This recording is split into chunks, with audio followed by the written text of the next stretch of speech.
நம்ம ஆராதிக்கிற தேவன் தீயவர் அல்ல, தீமை செய்கிறவர் அல்ல.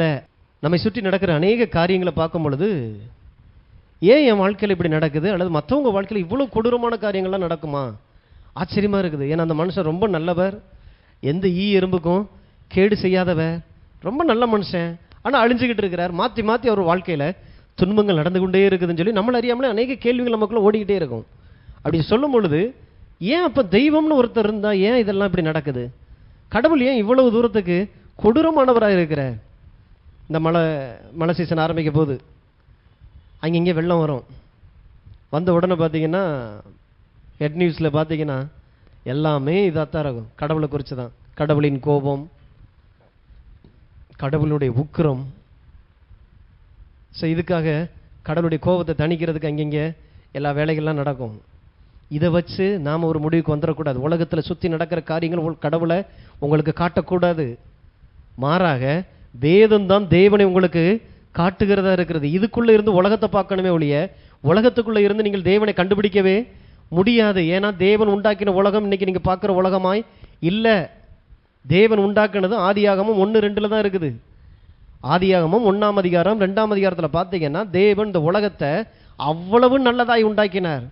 இன்னும் சொல்லப்போனால் எல்லாவற்றையும் உண்டாக்கிட்டு எல்லாம் நல்லா இருக்கான்னு திரும்பி திரும்பி பார்த்து உண்டாக்கின உலகம். அப்புறம் ஏன் இந்த உலகம் இவ்வளோ மோசமானதாக இருக்குது? அதுக்கு தான் வாரந்தோறும் சபைக்கு வரணும், வாரந்தோறும் செய்தியை கேட்கணும். ஏன்னா இதெல்லாம் ஒரு நாளில் பேசுகிற காரியம் கிடையாது. ஏன்னா தெய்வத்தை குறித்து நம்ம பேசிக்கிட்டு இருக்கிறோம். அதனால தான் யாராவது உலகத்தில் மற்றவங்க பேசுகிறாங்கன்றதுனால நானும் வாய் தவறி பேசக்கூடாது. நான் பேசுகிறது யாரை பற்றி பேசுகிறேன்ற ஒரு பயம் இருக்கணும். தேவன் நல்லவராக இருக்கிறார், தீமை அவரிடத்திலிருந்து வருகிறது அல்ல. நான் ஆராதிக்கிற தேவன் தீமை செய்கிறவர் அல்ல. முதல்ல விசுவாசமே இங்கே இருந்தால் வருது பாருங்க. ஏதேன் தோட்டத்துக்குள்ள சத்துரு கொண்டு வரும் பொழுது கடவுளை குறித்ததான சந்தேகத்தை தான் இங்கே உள்ள கொண்டு வர்றான். அந்த மரத்தின் கனியை நீ புசித்தால் அவரை போல நீ மாறிடுவ, அவரை போல நீ மாறிராதபடி அதை தொடாதேன்னு அவர் உனக்கு சொல்லி வச்சிருக்கிறார். கடவுளை குறித்ததான ஒரு தப்பான ஒரு அறிவு இந்த வாழ்நாள் முழுவதும் இந்த பூமியில் நீங்கள் வாழ்கிற ஒவ்வொரு நாளும் நரகமாய்க்கிறோம். அதனால தான் தேவனை குறித்த சரியான ஒரு அறிவுள்ள ஒரு சபை, ஒரு பிரசங்கத்தை கேட்கறது எனக்கு ரொம்ப ரொம்ப அவசியம். அது என் வாழ்க்கை சம்பந்தமானது. ஐயா எப்படி இருக்கிறாரு, பில்டிங் எப்படி இருக்குதுன்றது இல்லை, வார்த்தை எப்படி இருக்குது, நான் ஆராதிக்கிற தேவன் எப்படிப்பட்டவராக இருக்கிறார். சரியான ஒரு ஆமாம் கேட்கும் பொழுதே எனக்குள்ள ஒரு விசுவாசம் வருது, கேட்கும் போதே என் வாழ்க்கை கட்டப்படுது. ஸோ அந்த இடத்துல தான் உங்களுக்கு அற்புதமே நடக்கும். ஸோ அதான் நம்ம பார்த்து கொண்டு வருகிறோம். வேதத்திலிருந்து தேவன் எப்படிப்பட்டவர் அப்படிங்கிறத கண்டுபிடிக்கணும். உங்களை சுற்றி இருக்கிற சூழ்நிலைகள், நீங்கள் அனுபவிக்கிற அந்த வழிகள் ஊடாக வச்சு கடவுள் தான் இதை தந்துட்டார்னு சொல்லிட்டு உட்காந்துருக்கக்கூடாது. தேவன் நல்லவராக இருக்கிறார், அவரிடத்தில் தீமை இல்லை. நான் ஆராதிக்கிற தேவன் நல்லவர். சங்கீதம் 119:68 தேவரீர் நல்லவரும் நன்மை செய்கிறவருமாய் இருக்கிறீர். அவர் நல்லவர் மாத்திரமல்ல, அவர் செயல்கள் கூட நன்மையாக மாத்திரம்தான் இருக்கிறது. மிகப்பெரிய ஒரு வெளிச்சம் என் வாழ்க்கைக்குள்ள என்னை சுற்றி நடக்கிற காரியங்களிலிருந்து என்னை விடுதலை ஆக்குகிற வெளிச்சம் இது. நான் ஆராதிக்கிற தேவன் நல்லவர், அவர் நன்மை செய்கிற தேவனாக இருக்கிறார். அப்போ போன வாரத்தில் பார்த்தோம், கடவுள் நல்லவர்னா ஏன் ஆண்டவர் ஜனங்களை இப்படி சோதிக்கிறார்? நம்ம கிறிஸ்துவ உலகத்தினுடைய அந்த வார்த்தை சிட்சிக்கிறார்ன்றாங்க. சிட்சைனா என்ன அப்படிங்கிறத பார்த்தோம். தேவன் தன்னுடைய பிள்ளைகளை சிட்சிக்கிறார். யாரிடத்தில் அவர் அன்பாக இருக்கிறாரோ அவர்களை அவர் சிட்சிக்கிறார். இன்னைக்கு கிறிஸ்துவ உலகம் இதை வேற மாதிரி காட்டிடுச்சு. சிட்சை அப்படின்னா வியாதி, தரித்திரம், ஏதோ ஒரு துன்பம், கடவுளுக்கு விரோதமாக வாழ்ந்துட்டு இருந்த, அதனால தான் வண்டியில் விட்டு ஆண்டவர் உன்னை கீழே தள்ளி விட்டார். இந்த மாதிரி அற்பமான காரியங்களை வச்சு கடவுளை இட போட்டுறாங்க. தேவன் தரமானவர், அவர் இந்த மாதிரி அற்பத்தனமான காரியங்கள்லாம் செஞ்சு ஒரு நாளும் தன்னை தேடி வர வைக்கிற தேவன் அல்ல. அதனால தான் அவர் கூப்பிடும் போதே கூப்பிடுறது, என்னிடத்திலே அன்பு கூர்ந்து வா, உன் முழு இருதயத்தோடும் உன் முழு ஆத்துமா முழு பலத்தோடு கூட அன்பு கூர்ந்து வா. அன்பு கூறணும்னா அவர் அந்த அன்பு கூறக்கூடிய அளவுக்கு ஏதோ ஒன்று நமக்காக இந்த பூமியில் செஞ்சிருக்கிறார். அன்பு அப்படின்னா மாற்றி மாற்றி சொல்லிட்டு இருக்கிறது இல்லை, ஐ லவ் யூன்னு சொல்கிறது இல்லை. அன்புனா ஏதோ ஒன்றை கொடுக்கும். தேவன் தன்னுடைய ஒரே பேரானாகிய குமாரனை கொடுத்து இவ்வளவாய் உலகத்தில் அன்பு கூர்ந்தார். கொடுக்கிற இடம் வரும் பொழுதுலாம் அன்பு வெளிப்படும் பாருங்க. அன்புன்ற அந்த வார்த்தை கொடுக்கறது மூலமாக தான் வெளிப்படுது. நான் தேவனை அன்பு கூறுகிறேன் அப்படின்னா நான் தேவனிடத்துல என்னையே கொடுக்கிறேன். எனக்குரிய நேரம், எனக்குரிய பணம், எனக்குரிய எல்லாவற்றையுமே தேவனுடைய காரியங்களுக்காக கொடுத்தல் தான் அன்பினுடைய உச்சம். அன்பா இருக்கிறேன் அன்பா இருக்கிறேன்னு வெறும் லெட்டரா எழுதி தள்ளுறதில்ல. அன்பா இருக்கிறேன்னு என்ன கொடுத்த ஆண்டவர் அன்பினால் மாத்திரம்தான் சிட்சிக்கிறார். அப்ப அன்பினுடைய சிட்சை எப்படி இருக்கும் அதான் பார்த்தோம். தேவன் தன்னுடைய வார்த்தையை கொண்டுதான் போதித்து அவர்களை பரிசுத்தமாக்குகிறார். போதித்து அவர்களை தமது வழிக்குள்ளாக கொண்டு வருகிறார். நான் உன் மீது என் கண்ணை வைத்து நான் உனக்கு ஆலோசனை சொல்லுவேன், இதை செய் இதை செய்யாதேன்னு சொல்லி. அவ்வளவுதான ஒழிய மீறி நீ போய் ஒரு காரியம் செய்கிறதுனால் வர்ற விளைவுக்கும் எனக்கும் சம்பந்தம் இல்லை. அதனால தான் தேவனுடைய காரியங்களுக்குள்ளாக நம்மளை ஆழமா உள்ள கொண்டு வருவது அவசியம். தேவனுடைய வார்த்தை எப்படிப்பட்டதா இருக்கிறது? தேவ வார்த்தையினால் நான் பிழைக்கிறேன், நான் அசைகிறேன், நான் இருக்கிறேன். எல்லா நேரங்களிலும் கர்த்தருடைய வார்த்தைக்குள் நாம் நாட்டப்பட்டவர்களாய் வேறுபிடிக்கணும். அப்படின்னா இந்த வார்த்தை என்ன சொல்லியிருக்குது? நான் கடந்து போயிட்டு இருக்கிற இந்த ஓத்திரமான இந்த துன்பமான இந்த சூழ்நிலைக்குள்ள ஆண்டவர் என்ன சொல்றார்? தப்பு தப்பா தேவனை அறியக்கூடாது. அப்ப இன்னைக்கு அநேக காரியங்கள் வேதத்தில் இருந்தாலும் ஒரு காரியம் வேதத்தில் இருந்து நம்மளை சந்தேகத்துக்குள்ளே வச்சுக்கிட்டே இருக்கும். இந்த யோபு புஸ்தகம் அப்படின்றது, யோபு புஸ்தகம் தான் மற்ற எல்லா புத்தகங்களை பார்க்கணும் பழமையானது. 5 ஆகமம் வர்றதுக்கு முன்னால இருந்தே, ஆதியாகமத்துக்கு முன்னாலேயே வந்த புத்தகம் இந்த யோபு புத்தகம் அப்படின்றாங்க. அப்ப என்ன அர்த்தம் அப்படின்னா தேவனை குறித்த எந்த ஒரு சரியான ஒரு அறிவும் இல்லாத நாட்கள்லேயே வாழ்ந்த மனுஷன் யோபு. அந்த யோபு புஸ்தகத்தை பார்க்கும் பொழுது அநேகர் என்ன நினைச்சாங்கன்னா யோபுக்கு வந்த துன்பங்கள் ஓத்திரங்கள் மூலமாக ஆண்டவர் யோபுவை சிட்சித்தார். அதனால ஆண்டவர் என்னையும் இப்ப நாகரிக இந்த காலத்துக்குள்ள யோபுவாகவே ஆண்டவர் என்னை வச்சிருக்கிறார், நீங்க வேணா பாருங்களேன் அப்படின்னு சொல்லி பார்க்க வச்சுட்டு ஒன்று மாற்றி ஒன்று நடந்துக்கிட்டே இருக்கும்.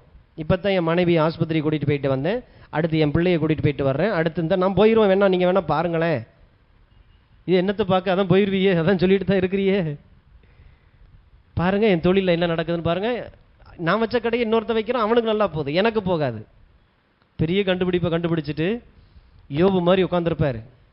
ஐயா கையில் இப்போ ஒரு ஓடு தான் இல்லை. யோபு புஸ்தகத்தில் எழுதப்பட்டிருக்கிறது, ஆனால் அது சத்தியமான்றதை முதல்ல பகுத்து பார்க்கணும். யோபு புஸ்தகத்தை குறித்து தானே ஒரு தெளிவுக்குள்ள உள்ள வரணும். இருக்கிறதுனால அது என்னுடைய தேவன் சொல்லுகிற சத்தியமா? என் தேவன் அப்படிப்பட்டவரா? இப்போ என் வீட்டாட்களை பற்றி யாரோ ஒருத்தங்க தப்பாக பேசிக்கிட்டே இருக்கிறாங்க அப்படின்னா உட்காந்து சந்தேகப்படுறது இல்லை. ஏன்னா நான் வாழ்ந்துருக்கிறேன், எனக்கு தெரியும். அப்போ நான் மறித்து பேசுகிறேன், இல்லைங்க நீங்கள் சொல்கிற மாதிரிலாம் இல்லை, என் நண்பன் அப்படிப்பட்டவன்லாம் இல்லை, என் பிள்ளை அப்படிலாம் செஞ்சுருக்காது. முதல்ல மறுத்து பேசிட்டு பகுத்து பார்க்குறோம், உள்ளே போய் விசாரிக்கிறோம், என்னடா அவனை பற்றி இப்படி சொல்லிட்டு இருக்கிறாங்களே அப்படின்னு.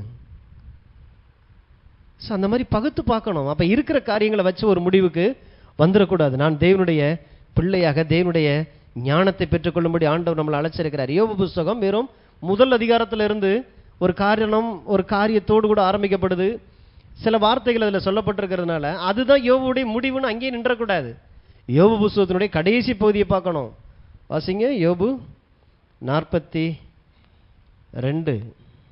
யோபு 42:10.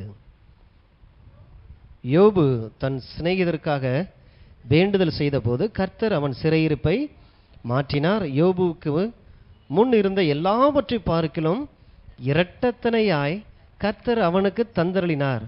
அப்பொழுது அவனுடைய எல்லா சகோதரரும் சகோதரிகளும் முன் அவனுக்கு அறிமுகமான அனைவரும் அவனிடத்தில் வந்து அவன் வீட்டில் அவனுடைய போஜனம் பண்ணி கர்த்தர் அவன் மேல் வரப்பண்ணின சகல தீங்கி நிமித்தம் அவனுக்காக அங்கலாய்த்து அவனுக்கு ஆறுதல் சொல்லி அவரவர் ஒவ்வொரு தங்க காசையும் அவரவர் ஒவ்வொரு பொன் ஆபரணத்தையும் அவனுக்கு கொடுத்தார்கள்.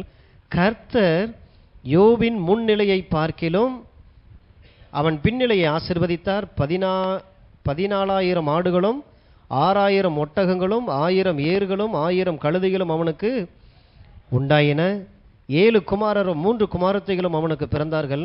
மூத்த மகளுக்கு எமிமால் என்றும் 2ஆம் மகளுக்கு கெத்சியால் என்றும் 3ஆம் மகளுக்கு கேரேனாப் என்றும் பெயரிட்டான். தேசத்தில் எங்கும் யோபின் குமாரத்திகளைப் போல் சௌந்தரியமான பெண்கள் காணப்படவில்லை.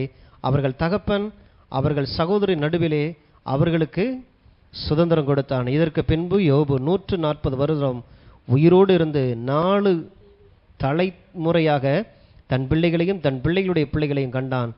யோபு நெடுநாள் இருந்து பூரண வயதுள்ளவனாய் மரித்தான். யோபுவினுடைய நிலைக்கு கர்த்தர் தான் காரணம் அப்படிங்கிறவங்க கொஞ்சம் இந்த பகுதியவும் பார்க்கணும். கர்த்தர் அவனை ஆசீர்வதித்தார். முன்னிலையை பார்க்கலும் அவன் பின்னிலையை ஆசீர்வதித்தார். அப்போ என்ன நினைக்கிறாங்க? இந்த இரட்டத்தனையாய் கொடுத்தது அறியாமல் இவங்க என்ன நினைக்கிறாங்கன்னா, யோபு அப்படின்னாலே அது ஒரு பரிதவிக்கக்கூடிய ஒரு கேரக்டர்னே நினச்சிட்டாங்க, அனுதாபப்பட வேண்டிய ஒரு கேரக்டரை நினச்சிட்டு இருக்கிறாங்க. அதே போல தான் நம்ம வாழ்க்கையை கொண்டு போய் அதோட கனெக்ட் பண்ணிக்கிறது. நானும் யோபுவை போல தான் இருக்கிறேன், கர்த்தர் யோபுவை போல தான் என்னைய எல்லா தீமைக்குள்ளே என்னைய நடத்திக்கிட்டு இருக்கிறார். இப்படி சொல்கிறவங்க எதனால இப்படி சொல்கிறாங்கன்னா, யோபு 1ஆம் அதிகாரம், யோபு 1:1 வசனம்.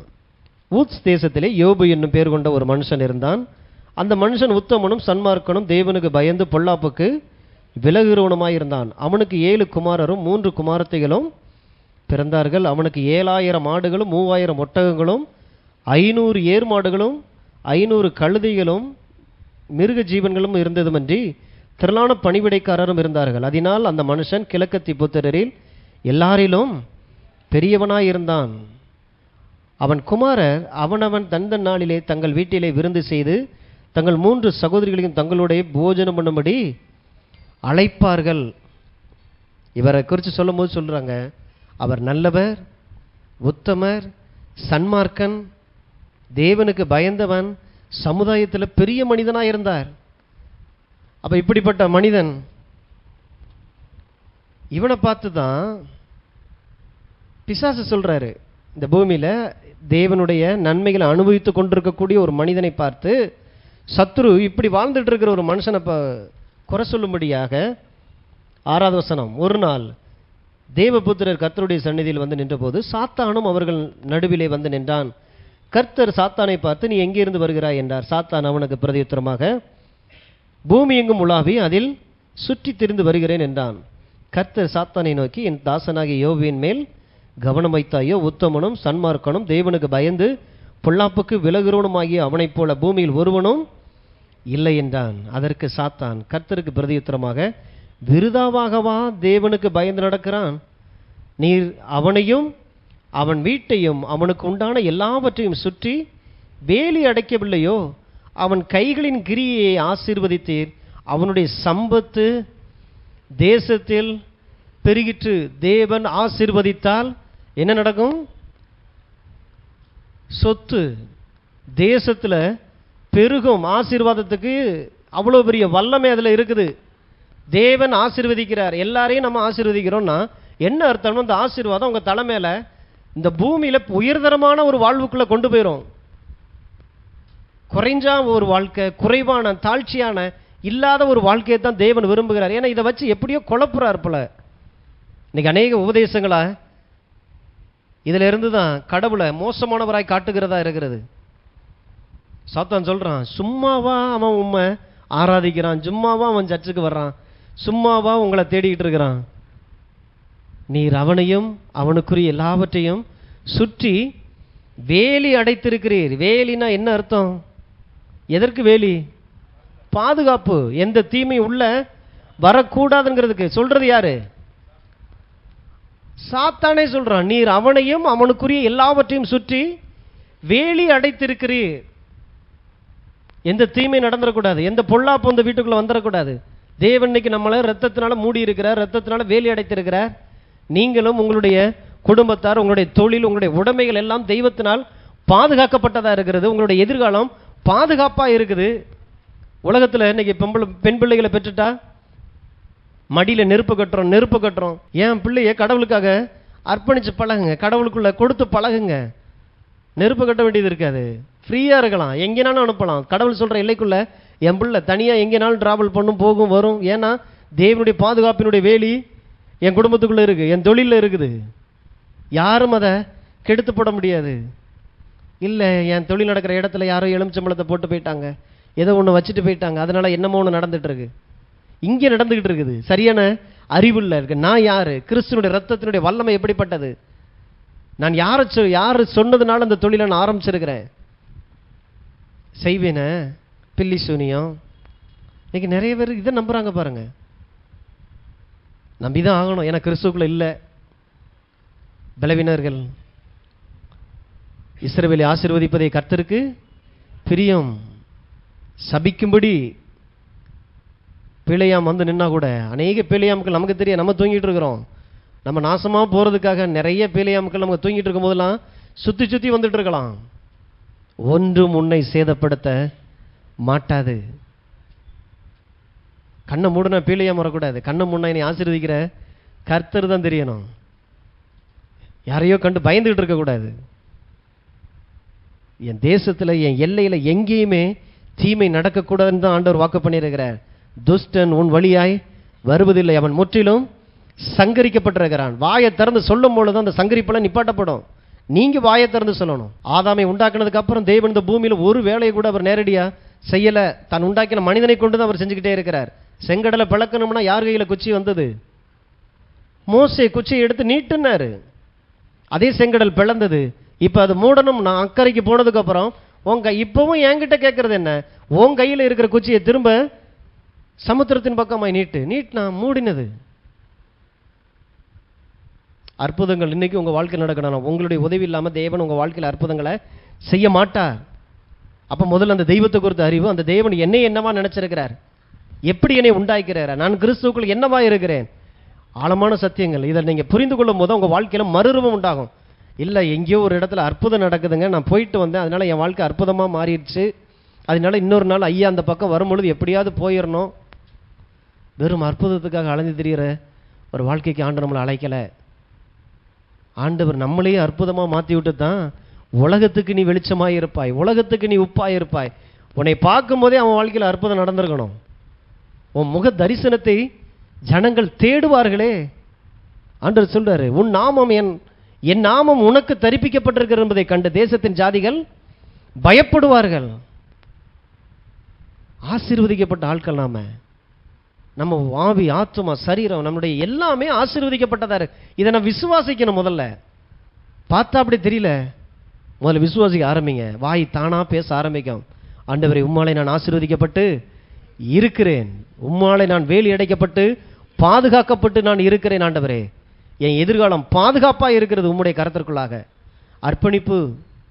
அப்ப தேவன் வேலி அடைத்து காத்திருக்கிறார். அவனே சொல்றான், நீர் அவனை ஆசீர்வதி, அவன் கையின் கிரியைகளை நீர் ஆசீர்வதித்ததினால், இல்லையா, அவன் கைகளின் கிரியையை ஆசீர்வதித்து அவனுடைய சம்பத்து தேசத்திலே பெருகிற்று. கொஞ்சம் அப்படியே பெருக்கம் வந்துருச்சு அப்படின்னாலே நிறைய பேருக்கு சந்தேகம் வந்துடுது. ஏன்னா கடவுள் இருக்கிறத பிடுங்கிறவர், இவன் கடவுளை தேடிட்டு போயிருக்கிறான், எப்படி இவனுக்குள்ள ஆசீர்வாதம்? அப்போ என்னமோ ஒரு தப்பு நடக்குது, யாரோ கொடுக்குறாங்க, எங்கேயோ இருந்து ஃபாரின்ல இருந்து வந்து இறங்குது, அதனால தான் கிறிஸ்தவர்கள்லாம் நல்லா வாழ்கிறாங்க.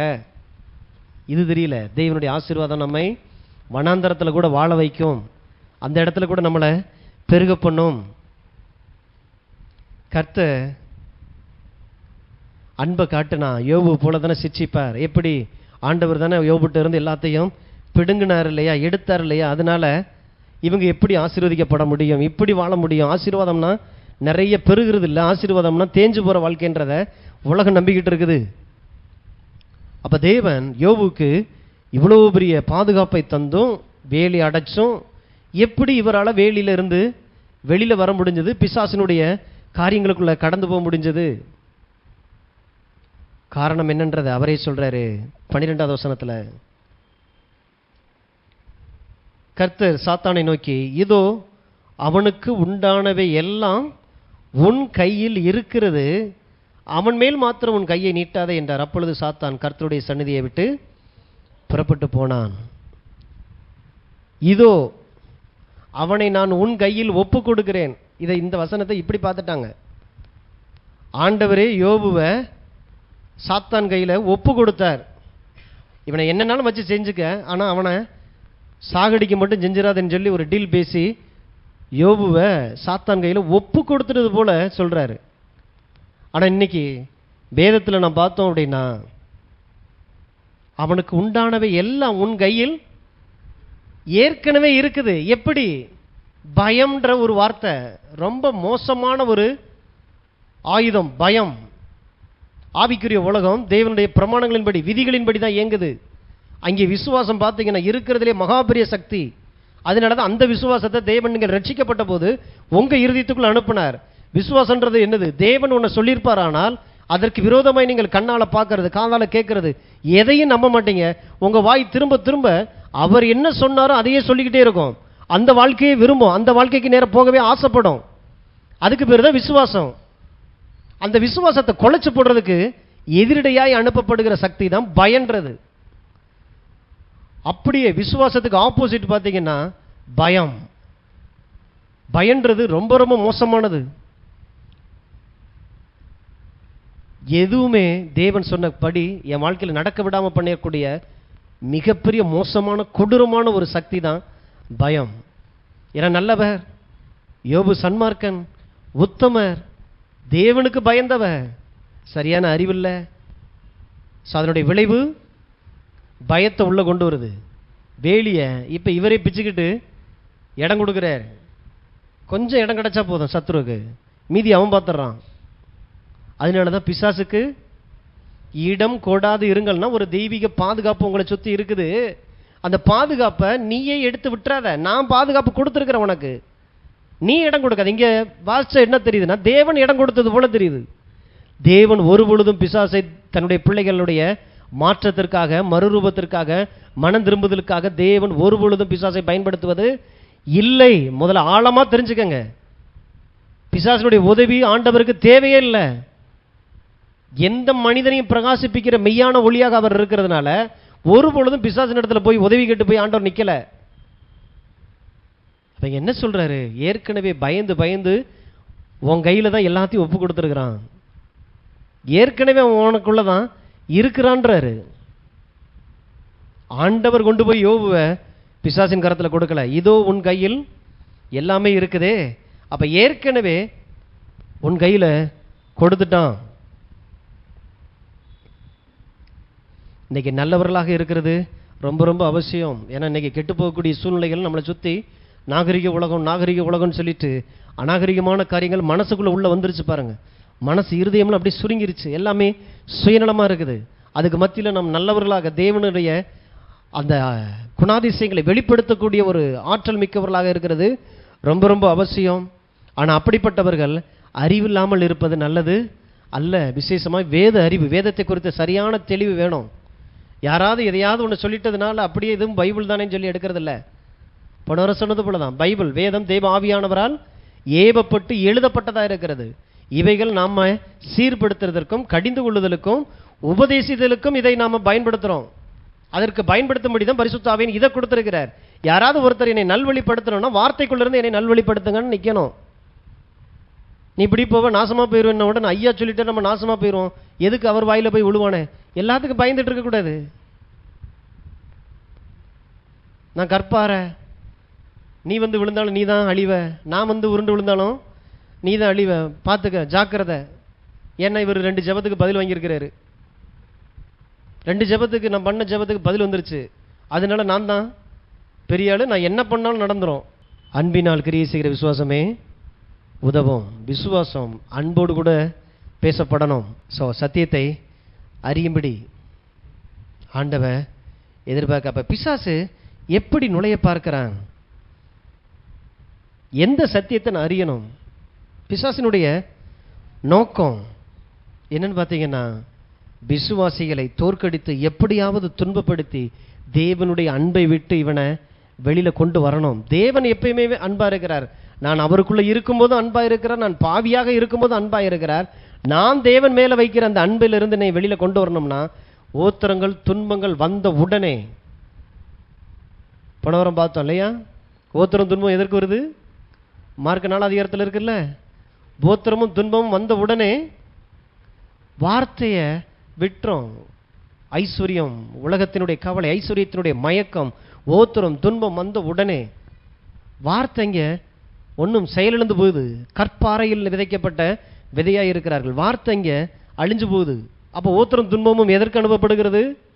உங்களுக்குள்ளாக தேவன் வைத்து அனுப்புகிற இந்த வார்த்தையை கெடுத்து போடுவதற்காகவே தான் ஓத்திரமும் துன்பமும் வருது. அப்ப வார்த்தையை கெடுத்து போடுறதுக்கு நீங்க உதவி செய்யக்கூடாது. துன்பத்தையும் ஓத்திரத்தையும் தேவனுடைய வார்த்தையில் இருந்து அதை அழிக்க தெரியணும். அதனால தான் பாரமா இருக்கா, என்கிட்ட வந்துரு, உங்கள் பாரங்கள் எல்லாவற்றையும் என் மீது எரிந்து விடுங்கள் இருக்காரு. உன் கவலைகள் எல்லாவற்றையும் என் மீது வைத்து விடு. எதை குறித்து பயமா இருக்குதுன்னா கடவுள்கிட்ட போங்க, தைரியப்படுத்துவார் பாருங்க. எதையாவது ஒரு செய்தியை தப்பாக கேட்டிருப்போம், ஏதோ ஒரு ஆள் வந்து நம்பிக்கையான ஒரு ஆள் வந்து ஒரு வார்த்தையை சொல்லிட்டு போனதுக்கப்புறம் உள்ளுக்குள்ள ஒரு பயம் வருதா, அப்படி கடவுள்கிட்ட போயிருங்க. கொஞ்ச நேரத்தில் அந்த விதையை அப்படி ஆண்டவர் எடுக்கிறது தெரியும். அதனால தான் எல்லாம் சொல்லி நம்ம இது மதத்துக்குள்ளே வேலை செய்யாது. ஏன்னா மதம்னா ஞாயிற்றுக்கிழமை தான் நீங்கள் கடவுளை பார்ப்பீங்க, மற்ற நாள் நீங்கள் தான் உங்கள் வாழ்க்கையை வாழணும், நீங்கள் தான் கடவுளுக்காக வாழணும்னு சொல்லி கொடுப்பாங்க. இல்லை, கடவுள் உங்களுக்காக வாழ்ந்துட்டு இருக்கிறார். அதனால தான் சொல்கிறோம், பயமாக இருக்குதா தேவனடையில் போங்க, சந்தோஷப்படுறீங்களா தேவனடையில் போய் பாருங்க, இன்னும் உங்கள் சந்தோஷம் நிறைவாய் மாறும், பயம் உங்களை விட்டு அழிக்கப்படும். எந்த நேரமும் தேவன் இல்லாமல் நாம் அசையலை, பிழைக்கலை, உட்காரலை, எந்திக்கலை. நாம் எதை செய்தாலும் தேவனுடைய நாமத்தின் மகிமைக்கென்றே நாம் செய்து கொண்டிருக்கிறோம். அப்போ உங்களுக்குள்ளாக தேவனுடைய அன்பை குலைச்சு சந்தேகத்தை கொண்டு வந்து ஆவிக்குரிய ஜீவியத்தை குலைக்கணும். அதுக்கு என்ன செய்யறது? அப்போ ஒரு ஒரு துன்பம் வந்த உடனே நான் கடவுளை தான் தேடிட்டு இருக்கிறேன், எனக்கு ஏன் துன்பம் வருதுன்னு சந்தேகம் வந்துடும்.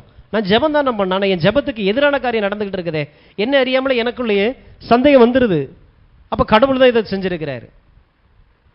முட்டாள்களாக நாம் இருக்கக்கூடாது. தேவனுடைய பிள்ளைகள் ஆத்துமா அறிவினால் நிரப்பப்படுறது அவசியம். அப்போ அப்படிப்பட்டவங்க இந்த துன்பம் தொடர்ந்து வர வர வர இவங்களுடைய ஜெப வாழ்க்கை குறையும் தெரியுமா? வேத வாசிப்பு குறையும். முந்தி அளவுக்கு தேவனோடு கூட நெருக்கம் இருக்காது. ஏன்? எங்கேயும் ஒரு தோல்வியை பார்த்துட்டாங்க, ஒரு ஓத்திரத்தை பார்த்துட்டாங்க, துன்பத்தை பார்த்துட்டாங்க. அதையே பார்த்து பார்த்து பார்த்து அதையே பேசி பேசி பேசி கடவுள் தான் தர்றார், கடவுள் தான் தர்றாருன்னா தன் அண்டையில் வரவிடாதபடிக்கு ஆண்டவர் ஒரு ஓத்திரத்தை கொடுப்பாரா, ஒரு துன்பத்தை கொடுப்பாரா? அப்போ துன்பமும் ஓத்திரமும் என்னை தேவனை விட்டு பிரிக்குது அப்படின்னா நிச்சயமாக அது தேவனிடத்திலிருந்து வரல, அது பிசாசின் இடத்திலிருந்து வருகிறதா இருக்கிறது. எப்படி இருக்குது உங்களுடைய ஆவிக்குரிய ஜீவியம்? எந்த நிலையில் நான் நிற்கிறேன்? முந்தி அளவுக்கு என்னால் தேவனை நெருங்கி போயிருக்கிறேன், ஒரு சந்தோஷம் இருக்குதா? கடவுளுடைய சத்தம் எனக்கு கேட்குது, தைரியமாக சொல்ல முடியுமா? விசுவாச வாழ்க்கையில் நான் நல்லா போயிட்டு இருக்கேன் சொல்ல முடியுதா? ஓத்திரமும் துன்பம் வந்த உடனே தேவனை விட்டு பிரிக்கப்படுகிறது நம்மளை அறியாமலே கொஞ்சம் கொஞ்சமாக தெரியும். ஜெபம் குறையும், வேத வார்த்தை தியானம் குறையும், கடவுளுக்கு அடுத்த காரியங்களில் எனக்கு ஈடுபாடு குறையும். குறையுது அப்படின்னாலே எங்கேயோ ஒரு இடத்துல நான் வஞ்சிக்கப்படுகிறேன். தேவன் நாளுக்கு நாள் உங்களோடு கூட நெருங்க விரும்புகிறார். ஆனால் கர்த்தருடைய பிள்ளைங்க தேவனுடைய பாதுகாப்பினுடைய வேலியினுடைய அந்த அடைக்கலத்துக்குள்ளே இருக்கிறதுனால இப்போ நீங்கள் இங்கே வந்திருக்கிறீங்க, சத்துருனிக்கு உங்களை பார்க்குறான். எப்படி பார்ப்பான்? யோபு பார்த்த மாதிரி தான் உங்களையும் பார்ப்பான். எப்படி? நாளுக்கு நாள் வரும் பொழுது அற்பமாக வந்தான், நாளுக்கு நாள் இந்த வீட்டுக்குள்ளே ஒரு மாற்றம் நடந்து கொண்டே இருக்குது, வர வர விருத்தி அடைஞ்சிக்கிட்டே இருக்கிறான். அவன் இப்படியே போனான்னா எப்படியும் நம்மளுடைய ராஜ்யத்துக்கு பெரிய அழிவை கொண்டு வந்துடுவான். அப்போ கொண்டு வராமல் இருக்கிறதுக்கு என்ன செய்யணும்? வார்த்தையை எடுத்து போடணும். அப்போ இவனை சர்ச்சுக்கு போக விட்டுறக்கூடாது. அப்போ முக்கியமான ஒரு ஆள் அன்னைக்கு அனுப்பி விடுறது. ஐயா வந்துட்டாரு, சரி ஐயா வார வாரமாக வர்றாரு, என்னைக்கோ ஒரு நாள், அதனால ஐயாவை நம்ம ப்ளீஸ் பண்ணுவோம், யூடியூப்பில் கேட்டுக்கலாம், இந்த மெசேஜ் தானே யூடியூப்லேயே வரப்போகுது, அல்லது அடுத்த வாரம் சர்ச்சுக்கு போய்க்கலாம். ஐயா முக்கியம் இல்லையா? தேவனால் வருகிற மகிமையை பார்க்கலாம் மனிதரால் வருகிற மகிமையை அதிகமாக நீ தேடுற. வார்த்தை சொல்லுகிறது. வேலி எப்படி பிக்கிறோம் தெரியுதா? ஐயாவை அனுப்புனதே பெரிய ஐயா, அதனால தான் ரொம்ப கவனம். எங்கிருந்து இது வருது? பேதுரு, நீர் ஜீவனுள்ள தேவனுடைய குமாரனாகிய கிறிஸ்து மேசியான்னு சொன்னது தேவனிடத்திலிருந்து வந்ததுன்னு சொல்றாரு. சிலுவைக்கு நீர் போகக்கூடாதுன்னு சொன்னும் போது அப்பாலே போ, ஒரே ஆள் தான், ஒரே ஆள்கிட்ட இருந்து எது எங்கிருந்து பகுத்து பார்க்கறது. அது பேதுருட்ட இருந்து வந்த கொஞ்ச நேரத்துக்கு முன்னால பாராட்டின அதே தேவன் இப்ப அப்பாலே போ சாத்தானேன்றாரு. எதுக்கு? அழகா சொல்றாரு, நீ தேவனுக்கு ஏற்றவைகளை சிந்தியாமல் மனுஷருக்கு ஏற்றவைகளை சிந்திக்கிறாய். அப்ப ஐயா வந்துட்டார், என்ன செய்யணும்? ஐயாவை ஒரு டீயை போட்டு வீட்டில் உட்கார வச்சுட்டு ரிமோட்டையும் கையில் கொடுத்துட்டு ஐயா, ஏன்னா அதுக்கு தான் அவர் வருவார். அல்லது ஐயாவையும் கூட வாங்க ஐயா நம்ம சர்ச்சுக்கு போகணும் கூட்டிகிட்டே தான் வந்துடணும். நீங்களும் காக்கப்படுவீங்க, அவரும் பாதுகாக்கப்படுவார். இல்லைங்களா எங்களுக்கு சர்ச்செலாம் பரவாயில்லைங்க, நீங்கள் முதல்ல வீட்டில் இருங்க, நாங்கள் போயிட்டு 2 மணி நேரம் கழித்து வந்துடுறோம்னு சொல்லிட்டு கிளம்பிடணும். தெரியணும் நீங்கள் வளருகிறது யாவருக்கும் தெரியணும். கடவுளுக்கு எந்த அளவுக்கு நான் முக்கியத்துவம் கொடுக்குறேன். வேலியை பிக்கிறதுக்கு உண்டான தூதுவர்கள் இவங்கெல்லாம். வியாதி, துன்பம், நஷ்டம், இதெல்லாமே பிசாசுகள் அனுப்பப்படுகிற ஆயுதங்கள். வந்த உடனே அலர்ட் ஆகணும், எதிர்த்து நில்லுன்றாரு. அப்போ இதெல்லாம் நான் எப்படி அழிக்கிறது என் வாழ்க்கையில்? எதிர்த்து நில்லு, என் நாமத்தினால பிசாசுகளை துரத்துவீர்கள்னா, பிசாசே துரத்தப்படுதுன்னா பிசாசுக்குரியவைகளும் துரத்தப்படும். அதான் ஒரு விசுவாசிக்கு தேவன் கொடுத்திருக்கிற அதிகாரம். இந்த பூமியில் நான் வாழ்வதற்கு எனக்கு ஒரு அதிகாரம் தேவனால் கொடுக்கப்பட்டிருக்கிறது. இயேசுவின் நாமத்தின் மீது நமக்கு அதிகாரம் கொடுக்கப்பட்டிருக்கிறது. பிசாசுகள் மடங்கடிக்கப்படணும். நான் நாளுக்கு நாள் வளர்ந்துக்கிட்டே இருக்கணும். ஈசாக்கு வர வர வர வர விருத்தி அடைந்து மகா பெரியவன் ஆகிற வரைக்கும் விருத்தி வந்துகிட்டே இருந்தது. நீங்கள் விருத்தி அடைந்து தேசத்தை கொஞ்சம் கொஞ்சமாய் சுதந்திரிப்பீர்கள். 5 சென்ட் இடம் இருக்குது, வாங்கிக்கிறீங்களான்னு கேட்டா ஏற்கனவே மிச்சமா இருக்குது, சரி நான் ஜெபம் பண்ணிட்டு சொல்றேன்னு சொல்லி அனுப்பணும். அந்த அளவுக்கு விருத்தி அடைஞ்சு உள்ள இருக்கணும். அப்பதான் அந்த 5 சென்ட் இடத்துக்கு சொந்தமாக முடியும். அதில் ப்ராக்டிஸ் பண்ணா ஏக்கர் வாங்கிடலாமா? வாங்கிடலாம். ஏக்கர் வாங்குறதுக்கு விருத்திய தேவனே செய்கிறார். முதல்ல பூமியை சுதந்திரிங்க, அதுக்கப்புறம் பரலோகத்தை சுதந்திரிக்கிறத பார்க்கலாம். பூமியை சுதந்திரிக்கிறதுக்கே எனக்கு விசுவாசம் பத்தலை அப்படின்னா பரலோகத்துக்குள்ள போயிடுவீங்க. ஏன்னா இயேசு சொந்த ரட்சகர் ஆண்டவரை ஏற்றுக்கொண்டிருக்கிறனால நிச்சயமாய் பரலோகத்துக்குள்ள போயிடும். ஆனால் இங்கே ஒரு வேலை இருக்குதே, பிசாசின் கிரிகளை அழிப்பதற்கு மனுஷகுமாரன் பிறந்தார். அப்ப சத்துருனுடைய பொய்கள் இருந்து நம்ம விடுதலை ஆக்கப்படுகிறோம் ஒவ்வொரு நாளும். அப்ப தேவன் யோபுவினிடத்திற்கு போகக்கூடிய அளவுக்கு ஒரு பெர்மிஷனை கொடுத்து ஒரு இடத்தை கொடுக்கல. கடவுள் தரல, அவன் ஏற்கனவே உன் கையில தான் இருக்கிறான்றார். அதாவது பயத்தின் மூலமாக உனக்குள்ள தான் இருக்கிறான். அதனால தான் வேதம் எபேசியர்ல போட்டிருக்கு, பிசாசுக்கு இடம் கொடாது இருங்கள். இடம் கொடாது இருங்கள்னு சொல்ற அவரே என் வாழ்க்கையில் பிசாசு வேலை செய்யறதுக்கு அவர் இடத்த கொடுப்பாரா? எதையுமே லாஜிக்கா பார்க்கணும், எல்லாத்துலேயும் லாஜிக்கை தேடுறது. இடம் கொடாது இருங்கன்னு சொன்ன அவர் எப்படி என் வாழ்க்கையில் பிசாசுக்கு நீ போயிட்டு வாப்பான்னு சொல்லி எனக்குள்ள இடத்த கொடுப்பார்? நான் ஆராதிக்கிற தேவன் தீமை செய்கிறவர் அல்ல. ஏதேனில் பார்த்தீங்கன்னா அதை பண்படுத்தி பாதுகாத்துக்கொள் அப்படின்னு சொல்லி தான் ஆண்டவர் ஆலோசனை கொடுத்தாரே ஒழிய பிசாசை பார்த்து எதுவுமே பேசலை. 2 பேர் தான் இருக்கிறாங்க. 2 பேர் இருந்தாலும் மோசமான ஒருத்தன் இன்னொருத்தன் இருக்கிறான்னு அர்த்தம். அதனால தான் ஏதேனும் பாதுகாத்துக்கன்னு சொல்லி கொடுத்தார். இன்னைக்கு ஆண்டவர் உங்களை நம்பி ஒரு குடும்பத்தை கொடுத்துருக்கிறாரா? மனைவியை கொடுத்துருக்கிறார், ஒரு கணவனை கொடுத்துருக்கிறார், பிள்ளைகளை கொடுத்துருக்கிறார், தொழிலை கொடுத்துருக்கிறார், உடைமைகளை கொடுத்துருக்கிறார்.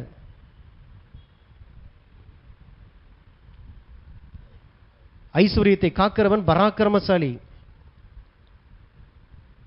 ஐஸ்வர்யத்தை காக்கிறவன் பராக்கிரமம் செய்யறானா? பராக்கிரமசாலிகள் ஐஸ்வர்யத்தை காப்பார்கள். நீதிமொழியில் போட்டிருக்கு.